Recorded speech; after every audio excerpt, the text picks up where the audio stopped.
Adil, ya, adil lah Nabi. Berarti kan Nabi dituduh tidak adil, itu kan luar biasa. Seorang Nabi saja ya Pak ya? Nabi menjawab, kalau saya saja dianggap tidak adil, lalu siapa yang bisa adil di dunia ini?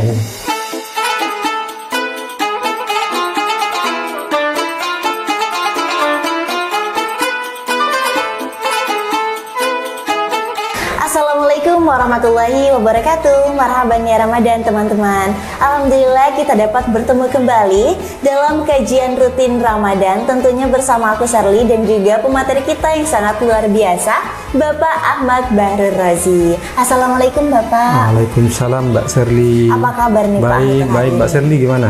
Alhamdulillah saya juga baik, tentunya bersama kelancaran puasa hingga masih puasa ya? Alhamdulillah masih Bapak, masih full. Iya.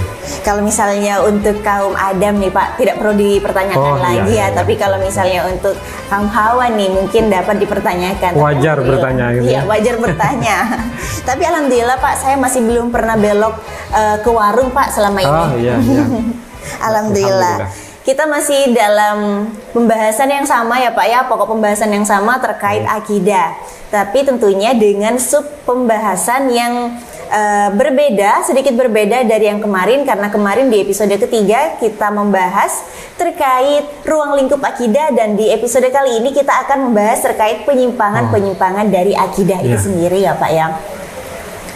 Kita sudah mengetahui bahwasanya akidah ini merupakan pengikat dari keimanan kita ya Pak. Betul. Tentunya. Nah, ketika kita mau mempelajari terkait akidah dan mengimplementasikannya kepada kehidupan sehari-hari, kira-kira adakah penyimpangan-penyimpangan tersendiri ya Pak untuk akidah itu sendiri?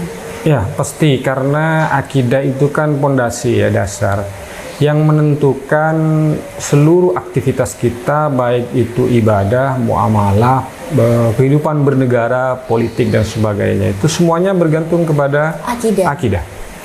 Nanti mungkin bisa dijelaskan, ada penjelasannya sampai kepada persoalan politik. Jadi penyimpangan itu pasti ada. Jadi keluar dari, menyempal dari jalur yang disepakati itu mesti ada.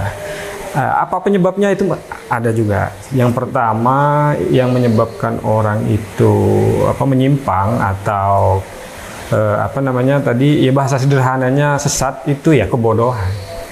Jadi cerita atau kisah awal tentang terbentuknya firqah itu kan sudah pernah saya ceritakan. Ada kelompok namanya Khawarij. Jadi kelompok Khawarij itu memang kelompok yang begitu semangat beragama, dan mereka itu rata-rata berasal dari masyarakat Badui, Arab pegunungan yang memang hidupannya keras, sehingga ketika mereka percaya terhadap satu hal, mereka kemudian mengikat kepercayaan itu tanpa kompromi, sehingga dengan kokoh ya Pak. Betul. Jadi mereka pemberani, berani mati, kemudian berani berkorban begitu. Sekali mereka beriman, tetapi persoalannya mereka itu kurang belajar. Mereka tidak terbuka terhadap informasi dan keilmuan baru. Sehingga dengan seperti itu pun Nabi pun pernah disalahkan, Nabi pun dituduh tidak adil gitu. Nah, itu kan penyebabnya kebodohan. Andai saja mereka mau belajar, andai kita mau terbuka, maka kita bisa akan menemukan referensi lain, penjelasan. Bayangkan Nabi saja dianggap tidak adil. Ketika Nabi itu menang dalam suatu perang, kemudian ghanimah itu ditahan oleh Nabi sementara, tidak dibagikan, kemudian Nabi dituduh adil, ya, adil lah Nabi. Berarti kan Nabi dituduh tidak adil, itu kan luar biasa. Seorang Nabi saja ya Pak. Nabi menjawab, kalau saya saja dianggap tidak adil, lalu siapa yang bisa adil di dunia ini? Jawaban Nabi itu. Jadi memang kebodohan itu yang pertama yang menyebabkan penyimpangan akidah. Jadi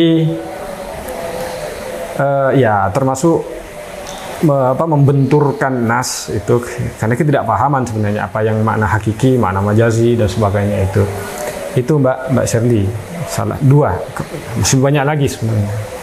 Kira-kira mungkin boleh nih ya Pak ya, satu lagi nih, biar teman-teman ketika mau mempelajari akidah benar-benar detail dan benar-benar berhati-hati dalam pengimplementasiannya. Iya betul, yang terpenting justru ini mengingkari khazanah keilmuan ulama salafus soleh. Jadi ini yang sekarang merajalela, kemudian menggurita di dunia. Ada kelompok yang mengatakan bahwa karya ulama salafus soleh, pendapat ulama salafus soleh yang mewariskan ilmu dari sahabat, dari tabi'in, dari tabi'in itu tidak penting. Karena yang penting itu kembali kepada Al-Quran dan hadis gitu. Ar-ruju' ilal Quran wal hadis. Padahal kan mereka tidak tahu asbabun nuzul, tidak tahu asbabul wurud, sebab-sebabnya turun ayat, sebab-sebabnya Nabi kemudian menyampaikan sebuah hadis begitu. Mereka tidak tahu. Siapa yang paling tahu? Ya salafus soleh. Kalau tidak ada salafus soleh, kita mungkin tidak bisa baca Quran, tidak bisa bertajwid. Padahal tajwid kan tidak diajarkan oleh Nabi. Iya betul. Tidak ada Nabi mengajarkan ilmu tajwid. Siapa yang kemudian memulai? Ya ulama. Itu terjadi sekitar 150 tahun setelah wafatnya Nabi. Nah lalu apakah kemudian tajwid karena nggak diajarkan Nabi disebut bid'ah? Gitu. Banyak. Ilmu nahu, ilmu sorof, kemudian ilmu-ilmu yang lain. Itu kemudian kalau bicara pemurnian agama kembali kepada Al-Quran dan hadis, ya semua kemudian jadi sesat sekarang, nggak ada yang selamat gitu. Karena banyak sekali yang memang kembali lagi kepada yang Bapak jelaskan di episode sebelumnya ya Mbak ya, bahwasanya ketika kita mau mempelajari akidah, kita ini tidak serta-merta menyatakan bid'ah dan betul. Nabi itu menganjurkan ati Allah wa ati Rasul wa ulil amri minkum, misalnya taatlah kepada Allah, taatlah kepada Nabi, kemudian taatlah kepada ulil amri minkum. Tetapi kemudian ada kelompok sekarang yang tiba-tiba mengatakan kembali kepada Al-Quran hadis, itu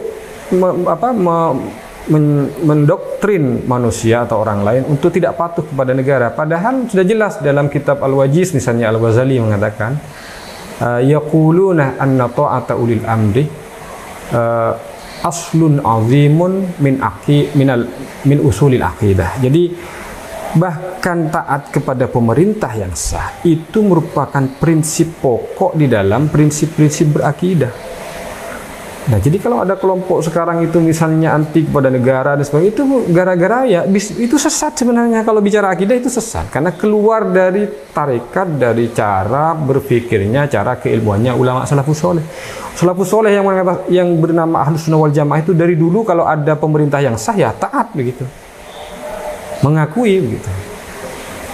Wah, ini ranah-ranah politik juga ternyata. Semua, karena dari akidah itu berbunga, bercabang, meranting, kemudian berdaun, berbuah. Dari makanya disebut usuluddin kemarin kan? Iya. Prinsip-prinsip agama, akidah itu. Nah, ketika kita sudah mengetahui penyebab-penyebab dari penyimpangan akidah itu sendiri, kan tadi salah satunya adalah kebodohan ya Pak ya. Betul. Apakah ketika kita mau menanggulangi atau memberikan solusi terkait penyimpangan-penyimpangan akidah hanya dengan belajar, atau masih ada solusi-solusi yang lain untuk menghindari penyimpangan akidah ini sendiri Pak? Ada. Jadi memang ya pertama niat mencari kebenaran itu. Niat mencari kebenaran itu akan mencegah seseorang untuk ta'assub atau ta'assub itu berlebih-lebihan, kemudian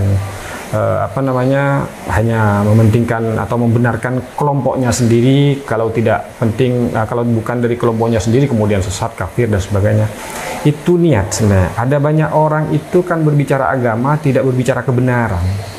Jadi sesungguhnya agama dipisahkan dari kebenaran, padahal agama kan berbicara kebenaran gitu. Nah, kalau sudah seperti itu, niat yang pertama, kemudian dia otomatis tidak belajar kan tadi. Kalau dibilang bodoh itu nggak ada sama sekali kan. Iya betul. Kalau kurang belajar sedikit, itu ada bagusnya sedikit ya. Mungkin kurang belajar gitu. Kita kurang banyak referensi, kurang banyak baca kitab karya ulama itu. Itu Mbak Shirley. Berarti sebenarnya kembali lagi kepada niat ya Pak ya, karena setiap apapun yang mau kita lakukan kita kembalikan lagi kepada niat, itu yang pertama. Lalu juga yang kedua, kita tentunya harus memperluas khazanah keislaman kita ya Pak. Selalu menambah pengetahuan. Karena apalagi untuk generasi muda ini mungkin sudah banyak ya Pak yang sekarang itu lebih suka scroll sosial media, tapi ada juga ketika mereka scroll sosial media tidak ke ranah yang positif ya Pak, hingga mungkin pengetahuan mereka ataupun khazanah keislaman mereka apalagi terkait akidah mungkin masih kurang ya Pak ya. Dan alhamdulillah Semacam TV juga menghadirkan kajian rutin Ramadan ini bersama Bapak tentunya ya Pak. Semoga ini memberikan khazanah keislaman yang lebih kepada teman-teman. Mungkin pertemuan kita di kali ini bisa dicukupkan ya Pak ya. Untuk mungkin terakhir nih Pak, sepatah dua kata untuk teman-teman agar teman-teman lebih semangat nih Pak untuk memperluas khazanah keislaman. Betul. Jadi carilah guru yang betul. Kemudian kita itu sekarang dalam kepungan media sosial di mana informasi tidak tersaring sedemikian rupa, sebebas-bebasnya. Maka langkah yang terbaik dan paling aman sekarang itu adalah mencari guru yang betul-betul bisa dipercaya. Ya baik Bapak, terima kasih ya Pak sebelumnya. Berarti pada intinya kita kembali lagi kepada sumber mana yang harus kita percayai dan sumber mana yang harus kita pelajari dalam memperluas khazanah keislaman kita. Terima kasih teman-teman sudah menonton episode 4 kali ini terkait penyimpangan-penyimpangan akidah. Semoga teman-teman bisa memperluas khazanah keislaman dengan menonton video ini. Dan jangan lupa untuk like, comment, subscribe, serta share video ini. Semoga video ini bermanfaat. Terima kasih. Wassalamualaikum warahmatullahi wabarakatuh.